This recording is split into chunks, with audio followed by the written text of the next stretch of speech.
सीधा उसी के पास चले गए और मंगवा दिया अपने आप को।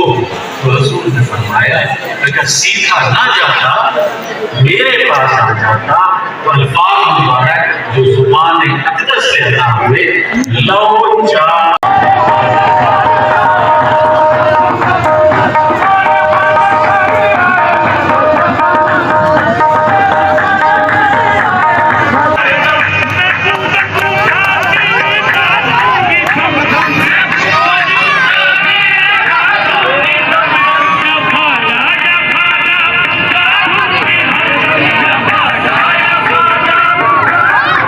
Yeah.